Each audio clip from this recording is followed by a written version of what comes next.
where Allah subhanahu wa ta'ala says,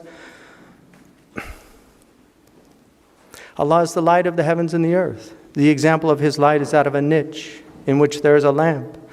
The lamp is in a glass. The glass looks like a brilliant star. It's lit by oil of a blessed tree, the oil which is neither eastern nor western. In this verse, we discover a rich tapestry of symbolism. The niche represents the human soul, while the lamp signifies the divine knowledge that resides within it. The glass, like a shining, brilliant star, reflects the human intellect, a vessel ready to receive and radiate wisdom. And within this lamp, burning bright, is the oil derived from the blessed olive tree, an emblem of knowledge, truth, and guidance. So that concludes the speech that was created by ChatGPT. So I was telling one of our staff yesterday that we had a long board meeting yesterday, which some people think is spelled B-O-R-E-D, but it's actually not. And I was really exhausted. I said, I've got to write some words. Oh, she said, ChatGPT will do that for you. So I said, really? She said, yeah, I'll send it to you. So she sent me 3 different speeches. They were all reasonably good, which deeply troubled me. And I'm wondering how many college presidents today are giving ChatGPT speeches. Zbigniew Brzezinski, who I actually met once, and asked him if he thought the grand chessboard was still a valid thesis. And he said, there's more proof for it now than there was when I wrote it. Well, he actually wrote a book in 1967 called Between Two Ages. And in that book, he said the Third American Revolution, which the first is obviously begins in 1776, the second is the Industrial Revolution, but the third he called the Tectonic Revolution, which was the merging of technology and electricity. So he said the Third American Revolution highlights the sharp contrast between our technical success and our social failure. And it raises basic questions concerning the control and direction of the thrust of technological innovation. How are choices made? Why are they made? By whom are they made? What values are involved in these choices, and how can they be crystallized so that a coherent policy can be shaped? These questions increasingly beset all modern societies, but given the extensive social scope of contemporary American science and technology, this challenge is especially important in the United States because it affects and potentially threatens the most intimate aspects of American life.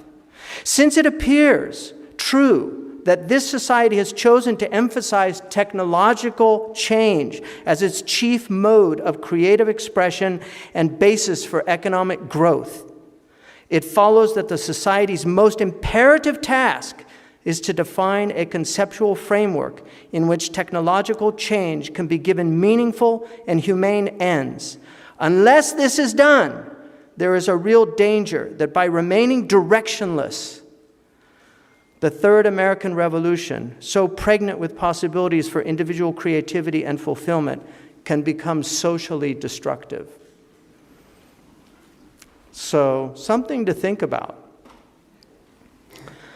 I probably could have gotten away with my ChatGPT speech, and everybody would have said, it was okay. So, how do we deal with that? Well, part of it is that we have to think deeply. We have to think about what technology is doing and where it's taking us. But we have to think deeply, and thinking demands effort. In fact, in our tradition, deep thinking is called ijtihad, which is the expenditure of the utmost effort that we have. Yajtahidu. It's also related to yujahidu, which is jihad, intellectual jihad. We forget about that there is an intellectual jihad to think deeply about things, but also to use our intellects to defend the most important things, just as the military jihad is to defend a state, to defend its borders against invaders. Intellectual jihad is to defend the mind against the invaders of the mind. And they're everywhere today. They're in our homes. We turn them on daily. But to think deeply and freely necessitates one's mind being free of four things: ego, which we call nafs; ulterior motives, which we call hawa; delusion, which we call dunya; and malevolent insinuations, which we call shaitan. Without freeing one's heart from these four enemies, we don't stand a chance. But I would add to them a fifth enemy: illiberal thinking, which is related to all four. And it's necessary for all four to succeed. What do I mean by illiberal thinking? I mean the thought which is done without the arts that free one to deliberate, which comes from a beautiful Latin compound, de and libere, to weigh in the balance. To weigh in the balance. In other words, to reckon with the outcomes, to determine whether a choice is a good one, does it benefit, or does its harm outweigh its benefit? This is called maslaha and mafsada. It's the foundation of our tradition in looking at what is beneficial and what is harmful, because our tradition says to follow what is beneficial and to avoid what is harmful. What are the sound scales? Why does God say, وَزِينُوا بِالْقُسْطَاسِ الْمُسْتَقِيمِ? Weigh with an upright scale. Imam al-Ghazali, in his brilliance, wrote a book of logic called Al-Qustas al-Mustaqim. That reason is that scale that God has given us, but reason enlightened by revelation. Nurun ala nur, light upon light. The light of reason when it is illuminated by the light of revelation. Through sound reason, we can weigh a proposition in the scales of free thought to determine if it's worthy of its pursuit. Then, if necessary, one can, through the art of rhetoric, persuade others of the soundness of that course or of the dangers and the perils. These five enemies are lurking in one's mind or heart during the deliberation. One loses one's way and hence one's ability to weigh. We have only introduced you to these arts of freedom, you graduates. You've been introduced to them. You're not masters of them. We're not masters of them. We're still studying them. They're a lifelong study. The subtleties of language and literature through the mastery of grammar become clearer and more distinct the more one learns. The fallacies and follies of so much human thought reveals itself through the mastery of dialectic. And finally, the beauty of effective language skillfully used for the common good. Shakespeare, in his autobiographical character Prospero, most of Shakespearean scholars say that Prospero represents him. It's his last play, The Tempest. He says of the liberal arts, and Prospero, the prime duke, being so reputed in dignity, and for the liberal arts without parallel, those being all my study. So if you want to know why Shakespeare's great and still read in so many places, he was a master of the arts. He had his genius, but he was a trained genius.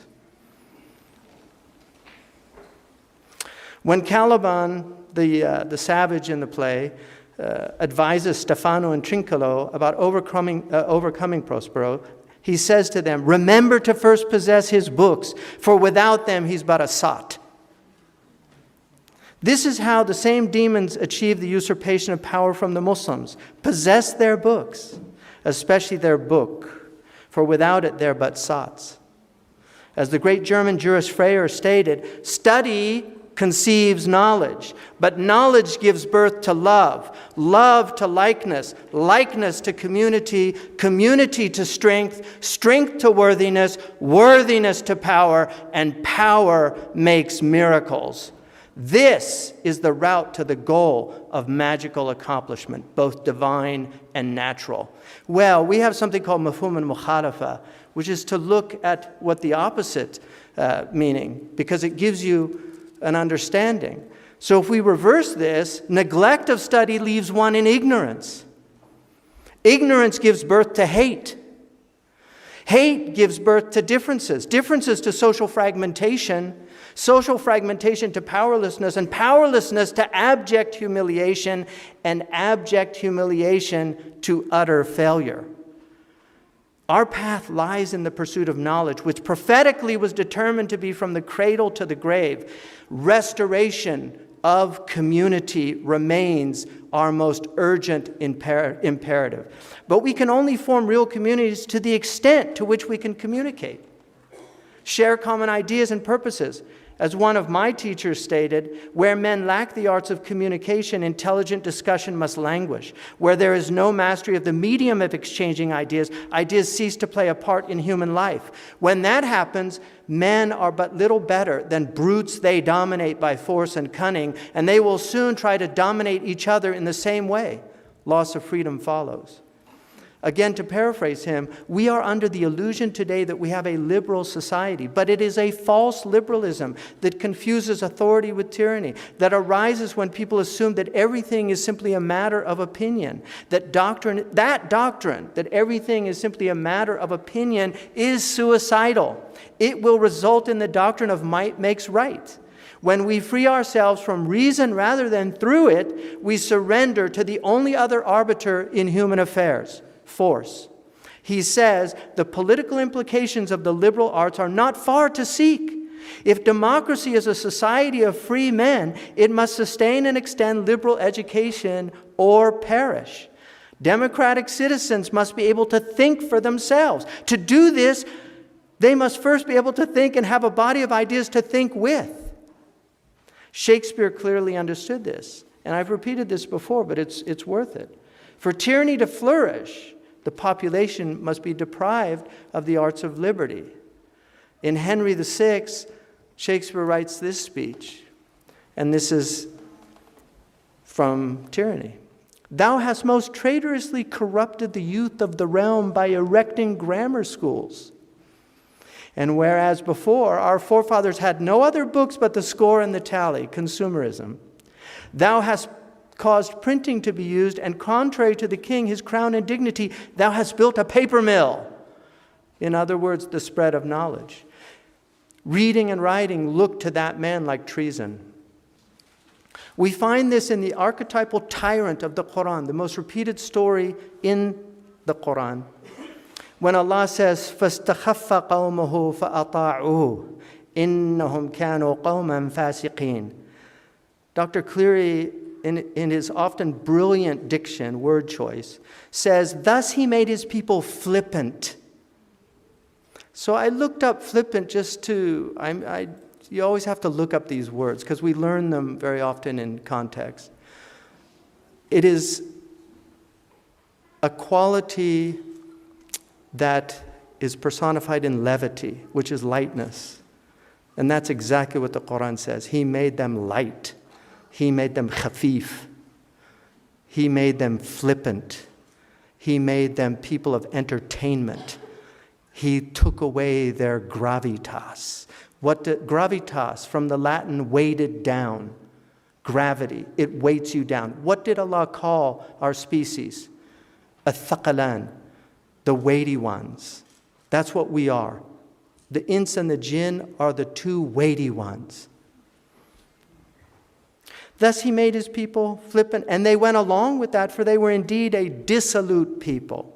Tyrants in the past used armies to control their people. They don't need armies anymore. They have armies of public relations teams, PR firms, propagandists, advertisements.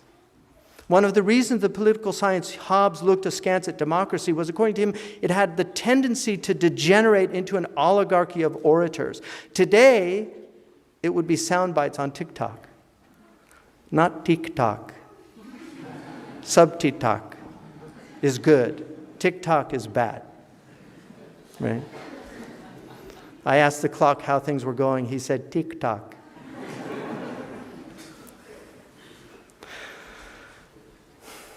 The only force that can oppose this tendency is the critical capacity of the citizenry. This can only occur if they are liberally educated. But I will say the more educated, quote unquote, in a system that indoctrinates rather than truly educates, the less they are susceptible to propaganda. This is one of Chomsky's valid points, that the most uneducated people in America tend to be the least susceptible to the propaganda. You've been introduced into a dying form of education that needs to be revived. John Kennedy, the former president, assassinated, gave a speech in front of the American Newspapers Publishers Association, and he said, without debate, without criticism, no administration and no country can succeed, and no republic can survive. That is why the Athenian lawmaker Solon decreed it a crime for any citizen to shrink from controversy. And that is why our press was protected by the First Amendment, the only business in America specifically protected by the Constitution, not primarily to amuse and entertain, not to emphasize the trivial and the sentimental, not to simply give the public what it wants, but to inform, to arouse, to reflect, to state our dangers and our opportunities, to indicate our crises and our choices, to lead, mold, educate, and sometimes even to anger public opinion. We need to be able to discuss the momentous events and ideas that affect us and our societies with intelligence and forbearance. This is only done in the spirit of philia, brotherly love. This is why the first capital of the U.S. was named Philadelphia, which is where our wonderful commencement speaker today is from. Philadelphia, the city of brotherly love, which is now over 10% Muslim. Our prophet said, none of you truly believes until he or she, he but understood to be he or she, loves for his or her fellow man. He said brother, but all of our commentators say it means brother in humanity. Until you love for your brother what you love for yourself. We need more brotherly love, more community, but most importantly, more family, because that's where it begins. And without that, we have no hope. So leave Zaytuna when you're in your bodies, but not in your hearts. Be people of decorum. Be people of dignity. Be people that carry themselves, comportment, to carry yourself with dignity. لَقَدْ كَرَّمْنَا بَنِي Adam. We have ennobled the children of Adam. Be noble people. Don't be flippant people. Don't be glib people. Don't be people that go to the easy choices. Think deeply about the things that confront you. Be able to say, I don't know. But most importantly, make your Prophet ﷺ proud of you on the day of judgment. Because he said, I want to be proud on the day of judgment. Inni mubahin bikum. I'm going to be proud of my community on the day. Be amongst those people that he's proud of. Because there are people that he calls them to his hold and the angels say no. They changed after you. Suhqan wa bu'da. Don't be amongst those people. Be people that our Prophet is proud of. And in conclusion, two things from the Quran that I want to remind you of, and then we have the first is this dunya is tribulation. Imam al-Junayd, who you all know now, who he was if you didn't before you came here, he said, "Ad-dunya daru hammin wa ghammin wa bala'in wa fitna." This is an abode of stress, of tribulation, of strife. And he said, if you understand that, you will be grateful and you will be patient. If you lose that understanding, you will get frustrated with this world because it's a frustrating place for the people that don't have that knowledge.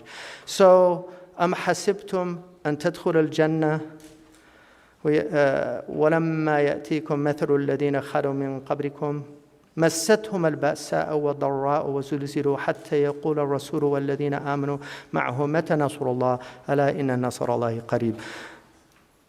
Or think you that you will enter paradise while such trials will not come to you as they came to those who were before you? They were touched by poverty and hardship and were shaken until even the messenger and those who believed with him said, when will the help of God come? Yes, certainly the help of God is near. So It's always going to be near. So just remember that. And the second one, يا أيها الذين آمنوا كونوا قوامين بالقسط شهداء لله ولو على أنفسكم أو الوالدين والأقربين. Stand out firmly for justice as witnesses, but never forget that justice must always be tempered by mercy. And our Prophet was a merciful Prophet before he was a just Prophet. Allah did not say, وَمَا أَرْسَلْنَاكَ إِلَّا عَدْلًا وَعَدَالَةً لِلْعَالَمِينَ. He could have. He was sent first and foremost as a mercy. But we need justice, and we're in a world often defined by injustice. So be people who are just to the point where they're willing to testify against themselves. Jazakumullah khairan. Assalamu alaikum.